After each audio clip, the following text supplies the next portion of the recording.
தமிழக சட்டப்பேரவையில் குடிநீர் பிரச்சினை விலைவாசி உயர்வு குறித்து விவாதிக்க அனுமதி மறுக்கப்பட்டதை கண்டித்து திமுக உள்ளிட்ட எதிர்க்கட்சிகள் வெளிநடப்பு செய்தன. தமிழக சட்டப்பேரவையில் கேள்வி நேரம் முடிந்த பிறகு விலைவாசி, குடிநீர் தட்டுப்பாடு உள்ளிட்ட முக்கிய பிரச்சனைகள் குறித்து சிறப்பு கவனஈர்ப்பு தீர்மானம் கொண்டுவர திமுக, கம்யூனிஸ்ட் உள்ளிட்ட எதிர்க்கட்சிகள் அனுமதி கோரின.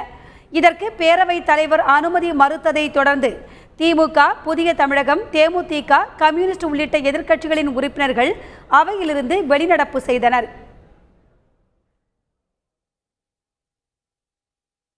ஏன் இதுவரையில் நாங்கள் மக்களுடைய அடிப்படை பிரச்சனைகளாக இருக்கக்கூடிய விலைவாசி ஏற்றம், கட்டுமான பொருட்களுடைய பிரச்சனை, வறட்சி நிலவரம், குடிநீர் பிரச்சனை போன்ற பல்வேறு பிரச்சனைகளை எல்லாம் நாங்கள் எழுதி தந்திருக்கிறோம்.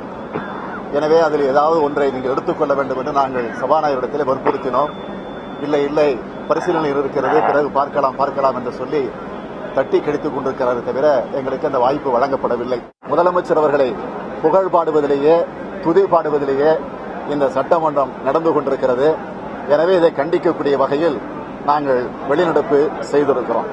தொடர்ந்து அதிகரித்து வரக்கூடிய விலைவாசி, காவிரி பிரச்சனை, பால் கொள்முதல் விலை குறைவாக கொடுக்கின்ற காரணத்தினாலே பால் உற்பத்தியாளர்கள் ஏற்பட்டிருக்கக்கூடிய அதிருப்தி, அதேபோல ஈழத்தமிழருடைய பிரச்சனை மற்றும் தாழ்த்தப்பட்ட சமுதாயத்தை சேர்ந்த பெண்கள், மற்ற பெண்கள் கற்பழிப்புக்கு ஆளாவது, கொலை செய்யப்படுவது உட்பட பல்வேறு பிரச்சனைகள் குறித்து அவையில ஒத்திவைப்பு தீர்மானமாக கொடுத்திருந்தோம்.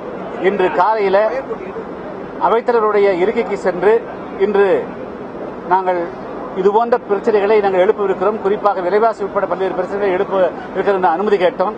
அதெல்லாம் முதலமைச்சர் பதில் சொல்லக்கூடியது, அதுக்கு அனுமதி கிடையாது என்று சொன்னார். சட்டம் ஒழுங்கு பிரச்சனை, மாணவர்களுடைய மருத்துவக் கல்லூரி இடங்கள் குறைந்திருக்கிற பிரச்சனை போன்றிருக்கிற பல பிரச்சனைகளை எழுப்புவதற்கு நாங்கள் கவன ஈர்ப்பு தீர்மானத்தை கொடுத்து அதற்கான அனுமதி கேட்கிற போதெல்லாம் மாண்புமிகு பேரவைத் தலைவர் அவர்கள் துறைக்கு அனுப்பியிருக்கிறேன், பதில் வரட்டும் என்று சொல்லுகிறாரே தவிர அதையெல்லாம் அனுமதித்து சட்டமன்றத்தில் விவாதிப்பதற்கு அனுமதி மறுத்த காரணத்தினாலே மார்க்சிஸ்ட் கம்யூனிஸ்ட் கட்சியின் சார்பிலே இன்றைக்கு வெளிநடப்பு செய்திருக்கிறோம் என்பதை தெரிவித்துக் கொள்கிறோம். தமிழகத்தில் நிலவி வரும் கடுமையான குடிநீர் பஞ்சத்தை பற்றியும் வறட்சியை பற்றி பேசுவதற்கும், நேற்று கொடுங்கையூரில் நடைபெற்ற காவல் நிலைய மரணத்தை பற்றி பேசுவதற்கும், இப்படி பல்வேறுபட்ட பிரச்சனைகளை பேசுவதற்கு ஏற்கனவே கவன ஈர்ப்பு தீர்மானங்கள் கொடுக்கப்பட்டிருந்தோம். அந்த தீர்மானம் கொடுத்ததன் அடிப்படையில் பேசுவதற்கு அனுமதிக்க முடியாது என்று சபாநாயகர் மறுத்தளித்ததன் விளைவாக தேசிய முற்போக்கு திராவிட கழகம் இன்றைக்கு வெளிநடப்பு செய்திருக்கிறது.